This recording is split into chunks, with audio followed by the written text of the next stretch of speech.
Bags down, spikes on, welcome to the track.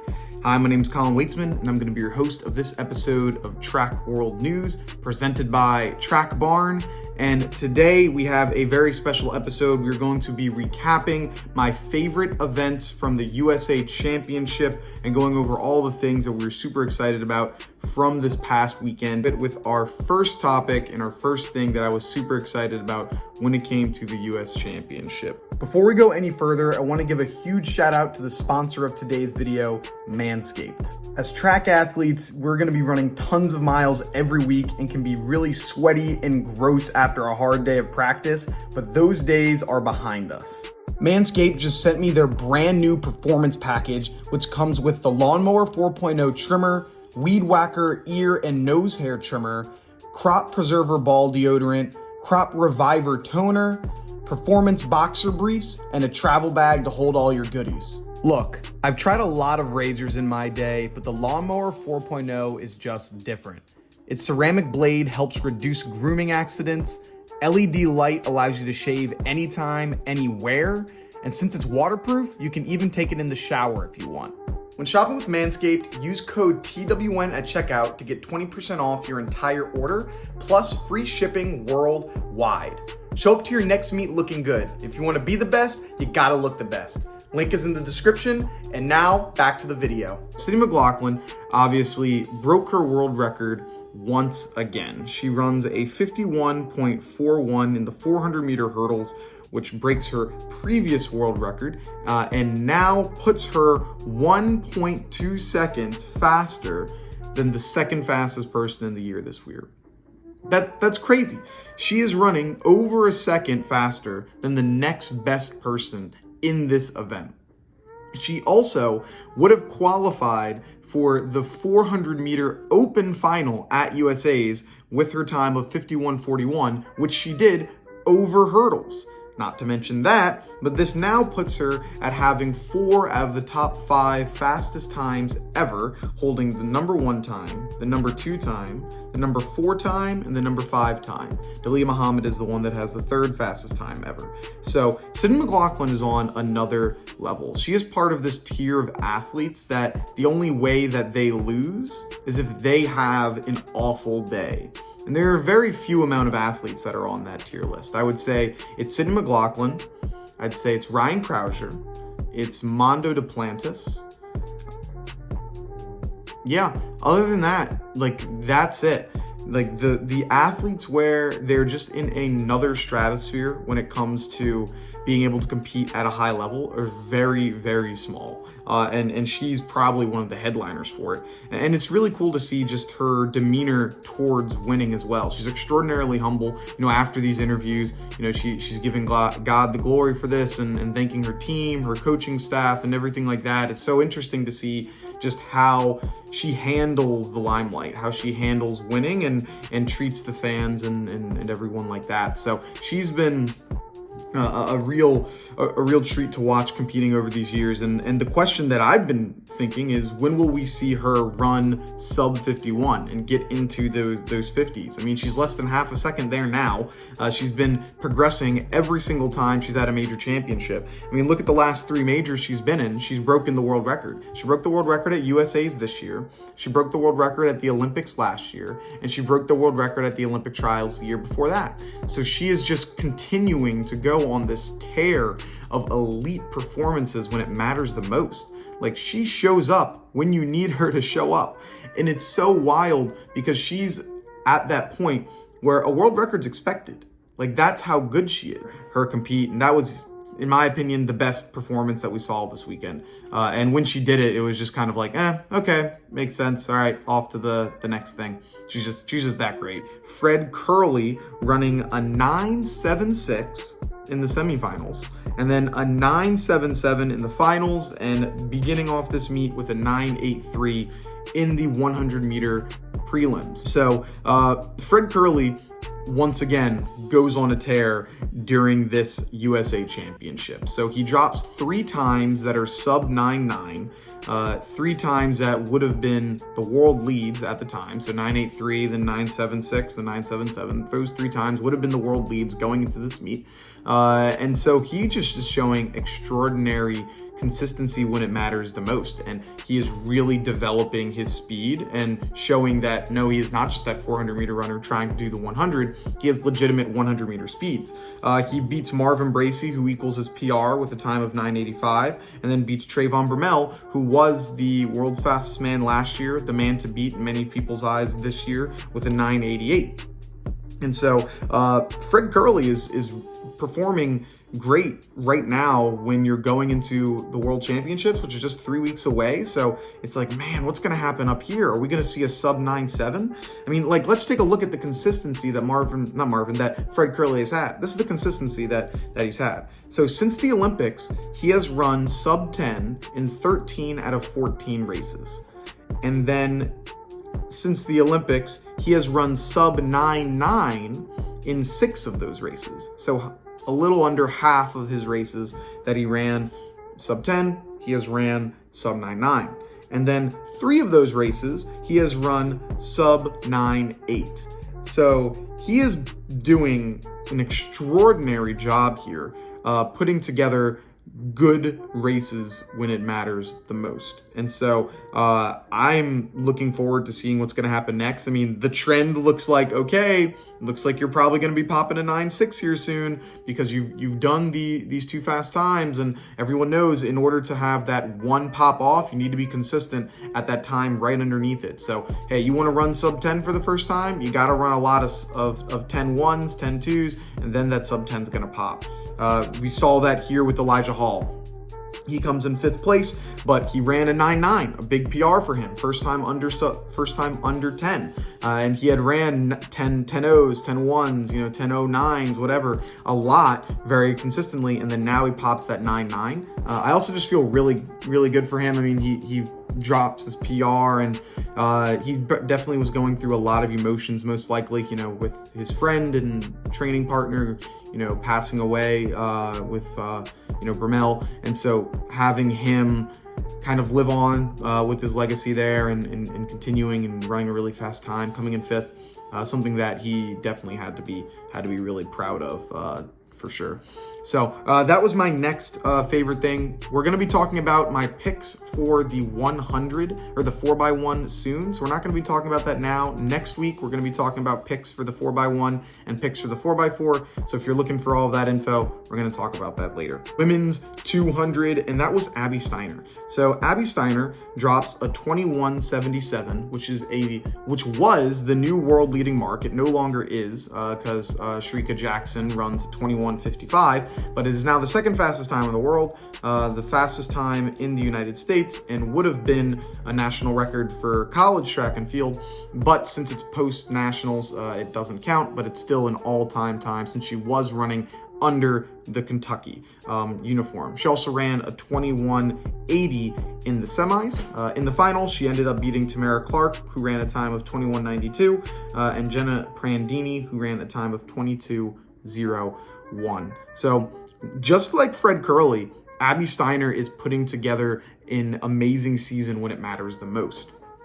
She obviously had made the national championship team. It's really great to see her come out here and perform, because she wasn't able to compete at the world stage last year due to an injury, which really was a bummer, because she was one of the favorites to potentially be making that team. And then to come back and put on a show like this was excellent. It's also was cool because in her interviews she had touched on, like, yeah, everyone talks about how they're gonna limit you, and you're gonna be washed up by the time you go to for college athletes. You're going to be washed up by the time you get to USA's because you've ran so many meets. But, that just wasn't the case. I went through the rounds, I did well, and, I performed at the highest level. And it's like, yeah, you're right. And I was one of those people that thought, college athletes are just going to be, beat up by the time you make it to the US championships because you've ran almost every weekend since December. But she shows, no, that's not the case. And many of these athletes show, no, that's not the case. Just because you've ran all of this, all of these rounds doesn't mean that you're just automatically done now. It's like, wait, you peaked last week? Why wouldn't you be able to do the same thing this week? Or 2 weeks ago, why wouldn't you be able to do the same thing this week. So yeah, she's been a monster, and she's going to be on my podium most likely for who's going to make a medal at the World Championships. I mean, she's number 2 right now in the world, and we saw Jackson ended up beating both of the other sprinters, and with Elaine Thompson-Rochelle and Fraser-Price. So I think she's obviously in the conversation. Abby has to be in that, man. And so notable name here that's not on the women's team, Gabby Thomas. So she had mentioned that she had been going through an injury recently.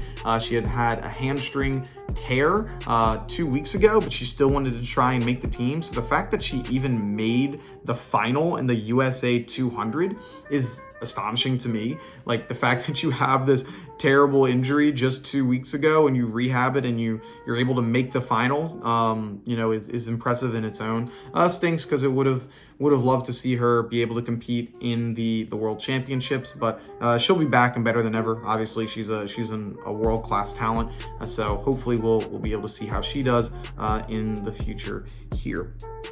Up next kind of ties into everything we just talked about, and that's just college athletes as a whole at this this U.S. Championship. So for USA's, it looked like 22 college athletes came to the top 3, and then we had 5 champions as well. So for the champions, Abby Steiner, Talitha Diggs, Raven Gray, Melissa Jefferson, and Ethan Dabbs. So 5 champions, and remember, many people are, including myself, were saying how college athletes are going to be, tired from this entire season, but it goes to show that's not really the case. We had 22 college athletes come in the top 3, and this is also not including the decathletes. So, Kyle Garland and Anna Hall. This isn't including them, who also made the team. So really, that is 24 college athletes that made the team, and 26 college athletes that won a championship. So college athletes are coming to play,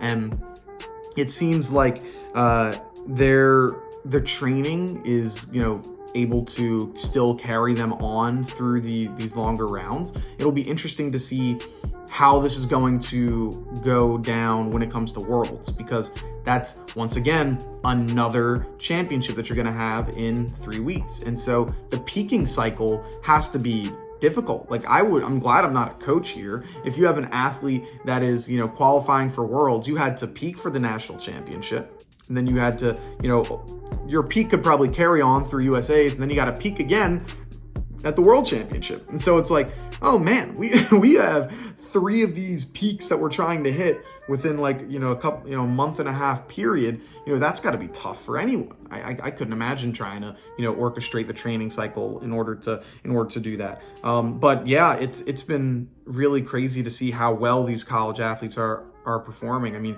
Florida just on its own, doing really well. Talitha Diggs winning, Anna Hall, winning. You had Jasmine Moore. So Jasmine Moore, winning, not winning, but coming in second and third in the long jump and triple jump, making 2 teams, one of the only college athletes that was able to do that.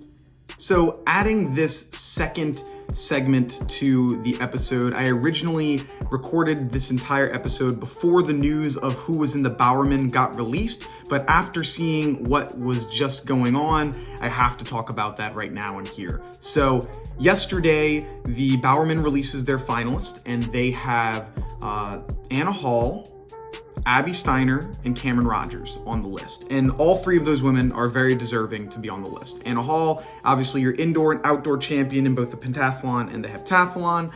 You have Cameron Rogers, who was the national record holder now in the hammer throw. She has all of the top 10 throws all time in the hammer for the women. And then you have Abby Steiner, who is your indoor-outdoor national champion, and then indoor-outdoor 200-meter record holder. And so all 3 of those women are very deserving. But Anna Hall needs to be on that list. Let's take a look at what but Jasmine Moore deserves to be on that list. So let's take a look at what Jasmine Moore has done. She went 8 for 8 in championships this year. So she won SECs and she won nationals, both indoors and outdoors, for both long jump and triple jump. She also broke the national record in the triple jump indoors. And then I know it's outside of the college track, but she also made Team USA in both the long jump and the triple jump. She's one of 4 athletes to be able to do that. And so she needs to be on that list. In my opinion, the Bowerman should have, at the bare minimum, had a 4-person finalist. I know all the time, their entire history, they have had 3 finalists the entire time. But this year is an exception because this year the athletes are exceptional. Because Jasmine Moore, if she had done what she did this year, and she did it almost any other season, she's your Bowerman winner. But she's doing it in a year where you have 4 ladies that are extraordinarily exceptional, so she doesn't win. But she needs to be on that list. If you're going to say, Colin, we can't put 4 people on the list for whatever reason, we're just not making that exception, well, then I'll go back to what my picks were originally. And so my picks were, I had Jasmine Moore first, I had Abby Steiner second, and then I had Anna Hall third. So that would say, I'd say Cameron Rogers would be out of it. And you're saying, but she's a national record holder. Yes, same with Jasmine Moore. Jasmine Moore is also a national record holder. Jasmine Moore's a national record holder, and she has won 4 national championships. Cameron Rogers has won 1 national championship. So I don't want to demean these other athletes. Like, that's not the point of this. Like, the point is, I want to, we're bringing up this athlete that should be and is deserving to be on this list. But if you're saying it has to only be 3, who are you taking off? I'm taking off Cameron Rogers. Because while her season was exceptional, she only did 1 event, where the other ladies on this final have done multiple events. Abby Steiner, the 1 and the 2. Anna Hall, she does the heptathlon, pentathlon, which in and of itself are multiple events. And then you have Jasmine Moore, who did 2 events. And so that's where I'm coming from. Like, she needs to be on this list. And if that means that, you've got to take some people off, that's who you're going with.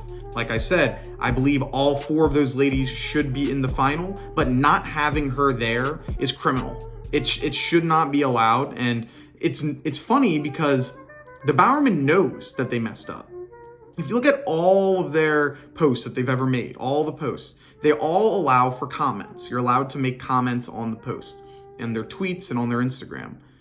But it's funny that with this Bowerman finalist, they took the comments away. You're not allowed to make them, where you can for every single one.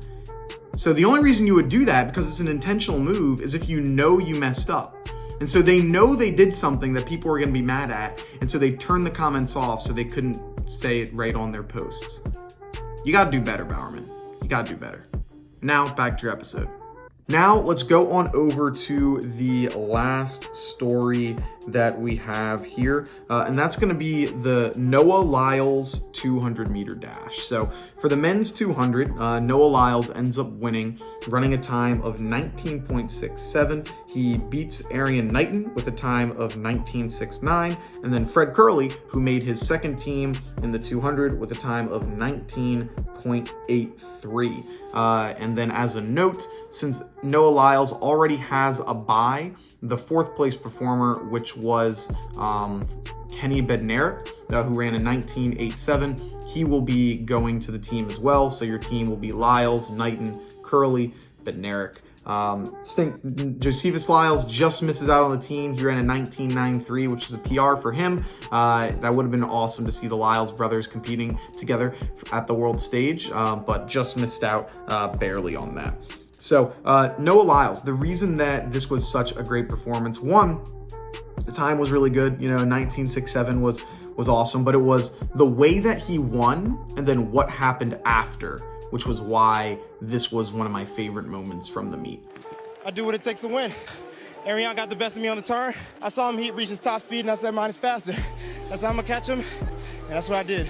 Erriyon, your rise has been pretty incredible. What do you learn from this moment? You will be coming back here for the Worlds at a pretty fast time you already ran as well. Just come back and win. Job not finished. It's never finished. It ain't finished.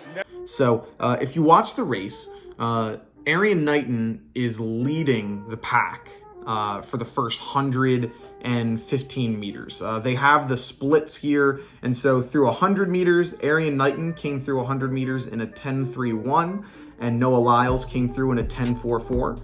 So Noah Lyles was in 4th place at the time, and Knighton was in 1st place at the time. Through 150 meters, Knighton was at a 14.86. So through 150 meters, Knighton 14.86. Noah Lyles was at a 14.98, who was in 3rd place at the time. And so within 50 meters, this guy made up 2 different places and made up, what is that? Nearly 0.12 seconds, which is like, oh, that's 0.12. 0.12 is a lot, because he makes that up and then makes up 2 extra points. So he makes up 0.14 within 50 meters. So in a 50 meter, area, he goes from 3rd to 1st and makes up that ground of probably about half a meter. So that was an amazing comeback. And what we saw at the end of the race, we saw Noah Lyles, giving a little point over to Erriyon Knighton. He said in a tweet that it wasn't to Erriyon Knighton, it was to all the haters. That was a cold move. That was a cold move. Just the entire race was, though. It was just a really cold and really cool interaction to see these 2 athletes performing at their top of the line, going at each other and creating this little rivalry. They train together, they're training partners, they know who each other are. And so to see this kind of, the old guard, the new guard, even though Noah Lyles isn't old, he's still 24 years old, but you got this high school kid versus this, 24-year-old who's in the peak of his career right now, going at it. And that was a really cool interaction. Did the same thing in some other post-race interviews. They just think that I'm going to lose because somebody else is running fast. They think I'm going to fold out here because I got a 19.4 in the race. You got to run 19.4 every day. I'm coming out here to race the person, not the time. Just like I wasn't 19.50 today, but he wasn't 19.4 today. Fred wasn't 19.7, but we can all do it. But you got to remember that. You got to come out here and you got to race on that day. And I'm a competitor. I'm going to come do it. And to be honest, there was a few too many people that I saw out there who was just dropping out because they had to buy. I had 500 people come up to me. You going to race the next round? You going to race the next round? Why would I not? This is my championship. I'm just not going to let it go. I fight for that thing. I worked hard for that to get it the first year, the second year, the third year. Is this the fourth year? I'm just working on my counting, I'm not that good at math. That was a really good interaction. So this is setting up a really fun time to see what's going to happen at the World Championships, because now there's some stuff on the line. It's not just who's going to be the 200-meter champion. It's, okay, who's going to get their revenge? Noah Lyles? Is Noah Lyles going to reestablish why he's the best 200-meter runner in the United States? Or is Erriyon Knighton going to come back and say, yeah, you got me when it happened at USA's. You were the better man at USA's. But I'm still the fastest man in the world this year when it comes to the 200. Is he going to be able to do that? And so this is setting up a really good storyline that hopefully we capitalize on over the next 3 weeks, going into that 200-meter championship at the Worlds. And so I'm looking forward to that.